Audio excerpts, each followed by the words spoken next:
The magic number is down to 6, and the winning streak is to 12. St. Louis Cardinals can't seem to lose. We're breaking down the most recent exciting win during this winning streak on today's episode of Locked On Cardinals, as well as previewing a big series coming up this weekend against the Chicago Cubs. Stay tuned. You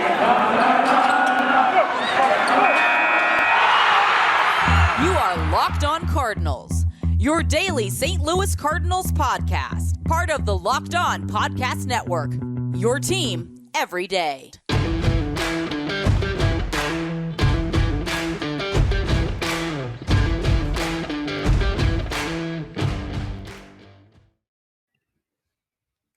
Welcome into Locked On Cardinals, everybody, for Friday, September the 24th, second to last weekend of the baseball season. I am your host, Lucas Smith. Thanks for tuning in today and every day that you tune in. Thank you for making me your first listen of your podcasting experience every day, Monday to Friday.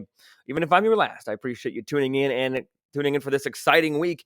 2 weeks of Cardinal baseball as they are 12-0 in their last 12 and having a September to remember. 16-6 in this final month of the regular season. Do have a couple games in October, but still a very, very exciting, fun start to the pennant or to the playoff push for the St. Louis Cardinals as they look to continue that momentum today against the Chicago Cubs. But we have an exciting one to break down from yesterday's game between the Cardinals and Brewers as the Cardinals come back to beat the Brewers 8-5. And if you're watching on YouTube, you might notice the set is a lot different. Traveling this weekend, I'll be at the game this evening between the Cubs and Cardinals. So currently not in my home in Columbia. It's currently recording in different spots. So apologies for that. Still got the camera, still got the mic, still got some fun Cardinal baseball to talk about. So we're going to go ahead and get right into it, breaking down this game. You guys have had some questions and some comments as well that I'll get into, as well as, like I said, a small preview of this upcoming game between the Cubs and the Cardinals. We're going to start with yesterday's game right here, right now. No delay. Getting right into it. It was an ugly start. Cardinal fans, I think, went into that start with a lot of confidence, knowing that Cardinals are already on a roll. I talked about it yesterday, how the offense is clicking at the perfect time. All these different factors are adding up to a Cardinal win. Plus, you've got Adam Wainwright on the mound. When Adam Wainwright was on the mound this season, you feel pretty good about yourself. Came in with an ERA under 3, 16 wins, and everything of that nature. And he just did not perform. Went 4 innings, gave up 5 earned runs, 4 of those on one swing on a grand slam by Taylor of the Brewers in the first inning. And that was a gut punch. That was an absolute gut punch. And that's why I think this win is probably one of the more impressive ones that we've seen during this winning streak, because it started out so poorly. The Cardinals needed to have a response like they did to keep the momentum alive, and they gave everything that they had and more. They gave exactly what the Cardinals, the Cardinal offense gave the Cardinal team exactly what they needed. Adam Wainwright was able to minimize the damage outside of those 2 home runs, but the bullpen behind him was what really was impressive for me for the most part, as Kim goes 2 scoreless innings, and then McFarland, Garcia, and Gallegos finish it out. 5 scoreless innings from the bullpen with 6 strikeouts, 7 total on the game. That's an impressive work from your bullpen, and I talked about it on Locked On today on Wednesday, I believe, or Tuesday. It was Tuesday night when I talked to him, so it was Wednesday that I was on the show. And it was, I said that what is going to set this team apart, what is going to keep this team winning is the bullpen.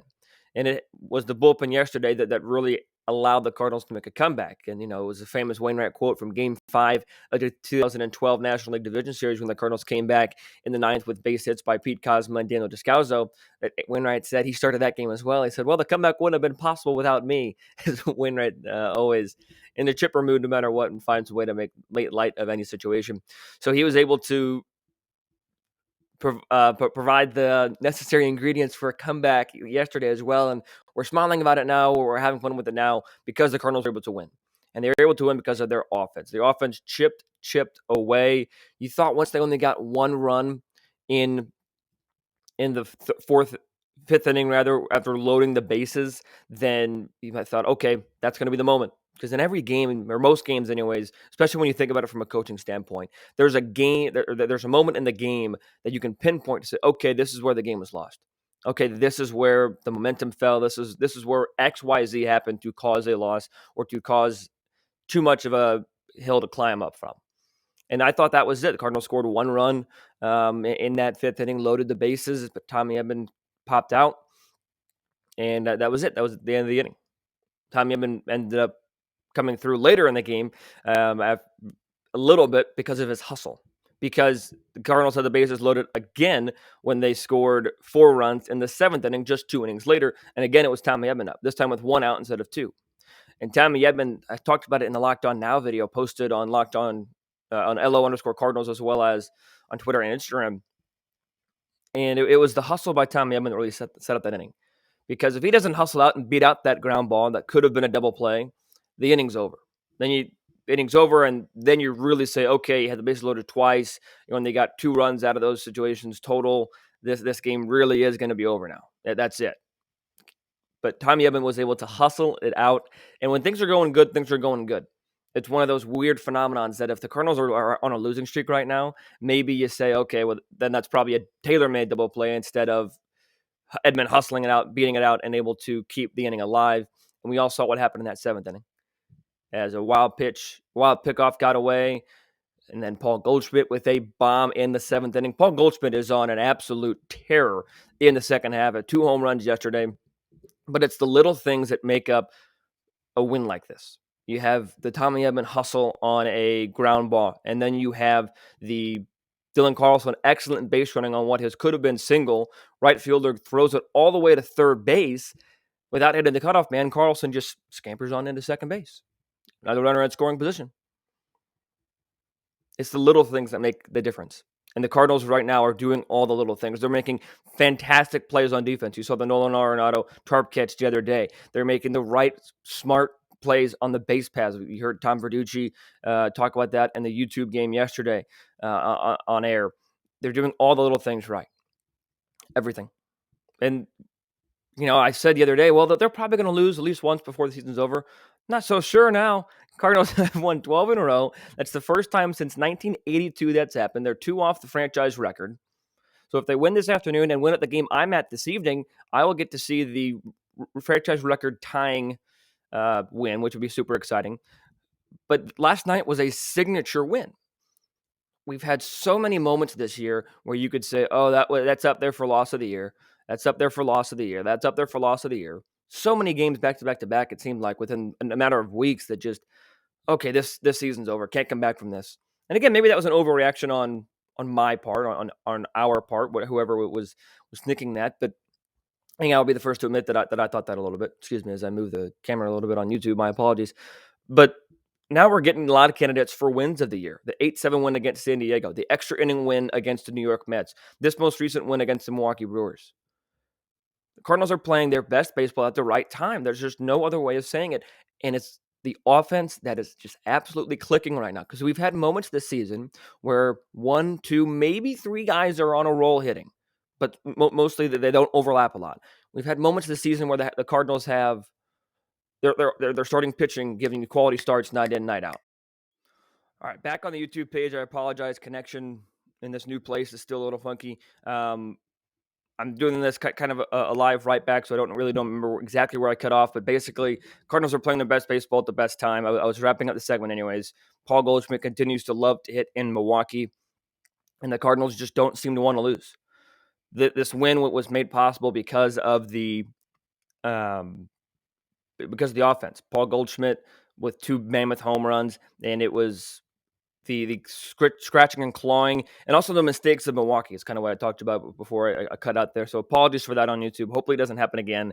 Doing this live early Friday morning, so we'll see how it goes. But we're going to go ahead and get into our first break. Got some questions, comments from you guys to share, and then as well as a preview of the upcoming Cardinal Cup series. So all that coming up here in just a moment. But first, I do want to tell you about some wonderful sponsors. That first sponsor I want to tell you about is NetSuite. Slow is just right if you're on vacation, a sloth, or describing QuickBooks, more like slow books. It sucks you in and slows you down with manual processes, integration difficulties, and glitchy delays that leave you scrambling for the numbers you need. Now is the time to make the switch to NetSuite by Oracle, the #1 financial system, because NetSuite gives you visibility and control of your financials, inventory, HR, e-commerce, and more. It's everything you need to grow all in one place. With NetSuite, you can automate your process and close your books with no time, no matter how big your business grows. Failing to switch to NetSuite will leave you stuck trying to make sense of your books while your competitors sprint ahead. 93% of surveyed businesses increase their visibility and control since switching to NetSuite, and right now, special financing is back. NetSuite is offering a one-of-a-kind financing program only for those ready to switch today. Head to netsuite.com/lockedon right now. Get special financing at netsuite.com/lockedon. That is netsuite.com/lockedon. And it would be an odd day if I didn't tell you about the best tasting protein bars around. So I'm going to do that right now, and they are Built Bar. I had one on the drive down here yesterday evening, and it was delicious. Get yourself one of these 9 flavors today: coconut, cherry barcia, raspberry, mint brownie, double chocolate, salted caramel, strawberry, orange, cookies and cream, German chocolate. You can't go wrong. I would recommend the double chocolate. That is my favorite. And if it's too many to try, you can't pick just one or two. Get yourself a mix box. You'll get 2 of each of the 9 flavors. These things are all incredibly tasty, but they're also all incredibly healthy. They have 17 to 18 grams of protein, calories ranging from 130 to 180, only 4 to 5 grams of sugar, 4 to 5 grams of net carbs. Amazing flavors, all tasty, all healthy. So order today. Get whatever you like. Get in the mix box. Built Bar is also the official protein bar of the U.S. track and field team. Go to built.com and use promo code LOCKED15 for 15% off your order of these incredible, delicious tasting protein bars. That is built.com, and use promo code LOCKED15. So you guys sent in some questions on Instagram and Twitter. LO_Cardinals is where the questions were posed. We're going to go to Twitter first to answer hopefully most of your guys' questions and comments. The first one comes from a fellow Locked On member, Jeff Carr. Where does all this voodoo magic the Cardinals seem to have every year come from exactly? I replied with 3 words: the Cardinal way. That can be annoying to people outside of the Cardinal fan base, and it can be glorious to people in it. He wasn't really satisfied with that response, but that's okay. Jason Burke had the same question and asked me if I could stop. Jason Burke, host of Locked On A's. Other questions that came in from you guys had a lot of good ones. Corey Roop at Coach Corey25 said, first of all, a separate comment, and with that being win number 12 in a row, the last time they did that was 1982 when they won the World Series against the Brewers. I remember listening to those games on the radio. Well, Mr. Corey Roop, Coach Corey225, appreciate you listening into this show. He also asked the role you see DeYoung and Flaherty playing down the stretch before Jack pitches tomorrow, what to expect. So hopefully you're listening to this before Jack pitches tonight. But Paul DeYoung, I don't think his role changes. And Mundo Sosa has been playing some really solid baseball. I really don't think that his role changes all too much. I think that he remains the starter for the remainder of this season. Paul DeYoung is going to be a bench bat. Maybe every once in a while he goes in to get a spot start, obviously giving Sosa. You probably see DeYoung start one of the games today, with it being a doubleheader after a day game, after a night game. So you probably see him start one of those 2 games today. And Flaherty, I think it all depends on what you see tonight. He's only going to throw 15, 20 pitches. It's been reported that he's going to throw 1, maybe 2 innings at the most. So I wouldn't expect too much. Mike Schultz said it wouldn't be unfair to call Flaherty an opener in this coming game. So maybe, an opener, meaning that he starts an inning or 2 and then you leave it to the bullpen to go. It's going to be a short outing. It's going to be a good time to see Flaherty back on the mound again, because it's always good to see Flaherty on the mound. But I expect a crisp, sharp inning from Flaherty as he's been working his way back. But I think it's going to be a short, quick outing for Flaherty. And it kind of goes into this next question that was posed on Twitter. We got 2 Flaherty questions that I'll kind of flow into here. Terry Jones at TD Jones 53 says, any way you'd have Flaherty pitch in a playoff game might be built up to 80 pitches or so. And Jacob Thuran, apologies if I'm pronouncing that incorrectly, said Flaherty's Hudson roles going forward down the stretch and how the bullpen could potentially look. So with Flaherty starting tonight, going that 15 pitches or so, going about an inning, maybe 2, 15, 20 pitches if he's able to be super efficient. Dakota Hudson was scratched from his most recent start. Might see him today if there's a late move made after this recording. But if Hudson's able to be kind of another stretch man, maybe you piggyback Flaherty and Hudson. That's what I would like to see. If neither one of them can throw, maybe they do get up to 80 pitches, or maybe they only get up to 55, 60 pitches, 70 pitches. If you can piggyback Flaherty and Hudson, I think that would be phenomenal. Again, it's it's a lot easier said than done because these guys are proven starters, born starters that just know how to start. But if you're able to piggyback them off of one another, I think that would be fabulous because you don't want to overstretch them this year, even though you do want to go for a playoff run. But you also want to be able to make the playoff run, like I just mentioned, and see how deep you can go in this postseason.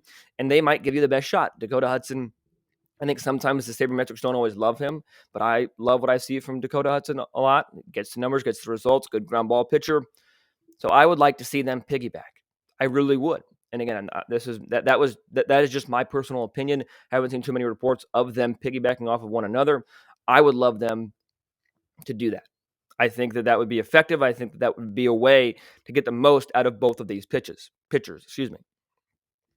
I think that would be an effective way for me to get the most out of them and to still have success here in 2021. So thank you for those questions on Twitter. If you guys ever want to have more of a discussion, go back and forth a little bit. DMs are open on LO_Cardinals on Twitter and Instagram, and then my Twitter at LJ Fastball. So we move to Instagram now. There's a comment on the Locked On Now video that I posted.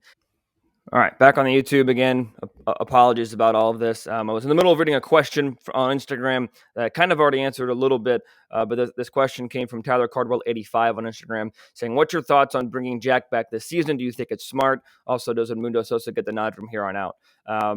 Yes, I think it is extremely smart to bring back Jack Flaherty. He's your number one starter. He's the number one guy. If he says that he's ready, he's ready. No problems with it, no quarrels with it. He's going to be your guy. You got to trust him to do what he's going to do. And Edmundo Sosa, as I mentioned, he is going to be the guy that gets the start from here on out. He has proven that. He has earned it. DeYoung has not, despite the contract that he's got. He's just really not earned the opportunity to start, in my opinion. So I have no problem with Edmundo Sosa getting the nod at shortstop. We have one question to share from the Instagram story as well. So go ahead and get into that question as well. Again, at LO_Cardinals. And the question from that Instagram story comes from Matthew Hunter, 1128. Will the Cardinals lose again? Matthew and I go back and forth quite a bit on Instagram DMs, so I appreciate that question, Matthew. It's a very good question. It's a valid question at this point as the Cardinals have won 12 in a row, looking to make it 13-14 with 2 wins today. I think logic would tell you that, yeah, the Cardinals would lose again before the season's over. But logic also would have told you that the Cardinals would never in a million years be in this spot, and here they are. So I don't think that it's fair to use logic in this situation if you were to take this route. Go ahead and be bold. And I think that, like I said, logically, yeah, they'll lose. But the way they're playing right now, they show no signs of stopping. I don't see them losing and going on a losing streak and start like treading water from here on out. They're showing no signs of stopping. And like I said a little bit while ago, earlier this week, that this is more like the team that we've expected to see the entire year. Obviously not winning 12 in a row night like every other 2 weeks, but playing this type of baseball, playing this type of baseball that warrants fun watching, that warrants you to watch, warrants you to cheer for them. This is the type of team that we expected, that I expected pretty much the entire year. We're finally getting that kind of baseball, and it's fun to see. So that'll do it for the question portion of the show as the Cardinals continue to be on a roll. So I thank you for tuning in to the mailbag portion of this episode. And always feel free to fire your questions away at LO_Cardinals on Twitter and Instagram, lockedoncards@gmail.com. And LJ Fastball is my personal Twitter. One more quick break, and then we'll get into the Cubs series this weekend that has some fun storylines to it. So we'll get into that coming up here in just a moment. But football season is back. At another Thursday night game last night. All eyes are on football, except for the ones that are on baseball. As you want to learn how to make some money. You want to know how to make some money on football? Go to BetOnline. It's your number one stop for all pro and college football action this season. With the new updated site and interface, they have even more odds, props, and contests. BetOnline.ag continues to be the number one spot for all the pro and college football action this season. Head to the website today and use your mobile device to sign up to receive a 100% welcome bonus. That is double your initial deposit for signing up. Don't forget to use that promo code NFL100, NFL100. From football, basketball, boxing, baseball, right to your favorite Vegas casino games. Don't wait and take advantage of all the amazing offers of the 2021 season. BetOnline is the fastest and easiest way to bet on all your favorite sports, and they are your online sportsbook experts. Some of us have one device that lets us catch a game live, another that lets you stream your favorite shows, and you're watching sports highlights on your phone and getting the good stuff from your neighbor's best friends. Log in. It's complicated. I want to tell you there's a simple way to get all the entertainment you love without the hassle and a great way to get your TV together. It's called DirecTV Stream. It brings your TV demand together like never before. You can watch all your favorite shows, sports, movies all in one place. No more juggling remotes, no more need to buy another device, and there's no annual contract. Get rid of the clutter and the confusion and get your TV together with DirecTV Stream. You can learn more at directtv.com. That is directtv.com. Compatible device required. Content does vary by package. Big time series coming up this weekend against the Chicago Cubs. It starts with a doubleheader today. Game 1 is as scheduled. Game 2 is a rescheduled game from July the 11th. That is my birthday. If you want to put it in your calendars, I wouldn't blame you. Put it in your calendars, but we'll be all right even if you don't. Just listen, interact, watch Cardinal baseball, have fun, nevertheless. J.A. Happ gets the start for the Cardinals. He's going up against Mr. Steele for the Chicago Cubs. Steele is 3-3 on the year with an ERA of 4.20, 35, 26-year-old left-hander. His number is 35. When you look at his last 3 starts, there's really nothing to write home about. 5 innings, 2 earned runs against the Reds, 5 innings, 4 earned runs against the Giants, and then 4 innings, 2 earned runs against the Brewers, his most recent timeout. Cardinals are going to be looking to continue to keep his performances short and keep the inning total up. Cardinals sending out J.A. Happ, who will look to continue the magic he has found with the St. Louis Cardinals. He's turned in some pretty fine starts as a Cardinal. A couple bad ones mixed in there as well. Don't get me wrong. But overall, very solid. Had an okay start recently, 4 innings, 3 earned against the Padres. Wasn't able to go deep on Sunday. That was the game the Cardinals had to come back and win 8-7, or keep adding on there to the lead, I should say, 8-7. So you look for him to be a little bit more productive and a little bit more go deeper into the game than he has in the last couple starts. Tonight is the game that I'm very excited for, not just because I'm going to it, but because Jack Flaherty returns. 9-2, 3.08 ERA on the season, going up against Zach Davies, who always seems to give the Cardinals fits. But it's going to be key even more for J.A. Happ to go deep into this game, because you already know you're going to have a bullpen game in game number 2 when Flaherty only goes 1, maybe 2 innings, which is why I would love to see Dakota Hudson be bounced off of Jack Flaherty. We'll see if that ends up happening. But I'm really excited to see Jack back on the mound. It's going to be a little bit chilly in Wrigley tonight. Last I checked, it's going to be like high 60s, get down to the mid 50s by the end of the game.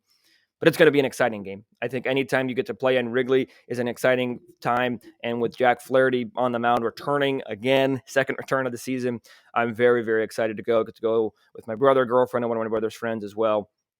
So very excited. If anybody else is going to the game at Wrigley tonight, 7:05, let me know. It should be a good time. Maybe we can catch up and hopefully watch the Cardinals' record-tying win streak as hopefully they get up to 14. So that's one storyline. Another storyline is Jon Lester's return. Jon Lester getting the start on Saturday's afternoon, 1:20 start for the St. Louis Cardinals, going for win number 201. He'll be going up against Adrian Sampson, number 56 for the Cubs, 29-year-old right-hander. Solid numbers in just 25 innings, a 2.84 ERA, 17 punch-outs, a whip of 1.18, but a career 5.30 ERA and a career 1.45 whip. But Jon Lester makes his return. This is probably not something most Cub fans want to see in terms of Jon Lester in a Cardinal uniform, but Jon Lester is going to have to do his best, and he's a veteran. He's going to do his job. Just go out there, do his job, get outs, and that's all you can ask for from a guy like Jon Lester. And he's done a phenomenal job as a St. Louis Cardinal. It was a trade, that and the J.A. Happ deal, a trade that I highly criticized on the show, didn't understand, didn't get it. But somehow, John Mozeliak, Mike Gersh and company have done it again somehow by finding another pitcher and reviving their careers just a little bit, even for just a short time. Not saying that Lester needs to be re-signed or anything of that nature, but Jon Lester making his return, that's going to be exciting to watch as well. And then the matinee on Sunday to finish up this 4-game set, Jake Woodford versus Thompson for the Chicago Cubs. We all know what we're going to get from Jake Woodford. Just needs to continue his success, go 5. Maybe his goal should be to go 6 innings this time. Keegan Thompson, solid numbers, 3.40 ERA in 31 games this year, just 50 1/3 innings, a whip of 1.49, 26-year-old right-hander, coming off a 2-inning outing with no earned runs against the Milwaukee Brewers on the 19th of September. So not going very deep in his games. The pitching matchups line up well for the St. Louis Cardinals. So it's a combination of the pitching matchups line up well, offense is clicking, winning streak is alive. All those factors boil up together to me predicting a 3 out of 4 series against the Chicago Cubs. Am I riding high? Am I using my emotions a little bit? Maybe I can understand the argument there. But regardless, this team is on an absolute roll right now, and they show no signs of stopping. Even and again, they lose, they're probably going to keep it competitive. At C70 on Twitter pointed out that it's probably illegal for the Cubs to have a 4-game series with the Cardinals and Kyle Hendricks not start. And I pointed out that Adam Wainwright's not starting either. So the Cardinals and Cubs not going to be throwing two of their better pitchers this weekend. But the Cardinals still have the advantage, in my opinion, in that department. Pitching matchups line up a little bit better for the St. Louis Cardinals, which is why I am predicting a 3 out of 4 win against the Chicago Cubs. So if you made it with me all the way to the end, much appreciated. If you skipped around a little bit and you want to know a recap of the show, here you go. Offense is clicking at the perfect time. Pitching just needs to keep it successful, and the defense and base running continue to be at a high level for this team. Base running is not something we've seen at a high level in a long time. They're doing all the little things right. Cardinals going for wins number 13 and 14 in a row today in Wrigley Field. That's all I got. Next episode's coming out for you on Monday, recapping this 4-game set with the Chicago Cubs. So until I talk to you guys then, be sure to stay safe, stay well, and have a fantastic day.